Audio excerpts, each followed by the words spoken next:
Hello friends and welcome back to our channel. Guys, if you want to change your name in your Google account, then this video is helpful for you. Because in this video I will show you how you can change your name in your Google account or your Gmail account very easily. So without wasting your time, let's get started. First of all, open your Play Store application and here you have to search for Gmail. And you have to make sure that your Gmail application is up to date.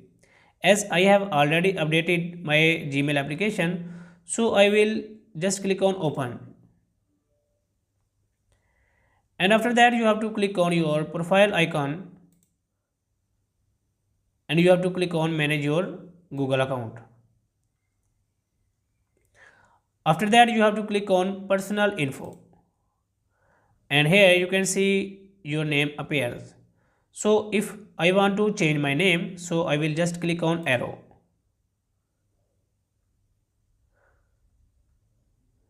And here you have to click on edit option.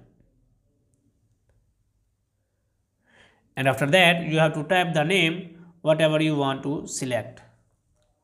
After that you have to click on save option and click on back arrow. You can see my name in this Gmail account has been changed successfully. So guys, in this way you can change your name in your Gmail or your Google account very easily. So guys, if this video is helpful for you, please like the video and subscribe to our channel. Thanks for watching.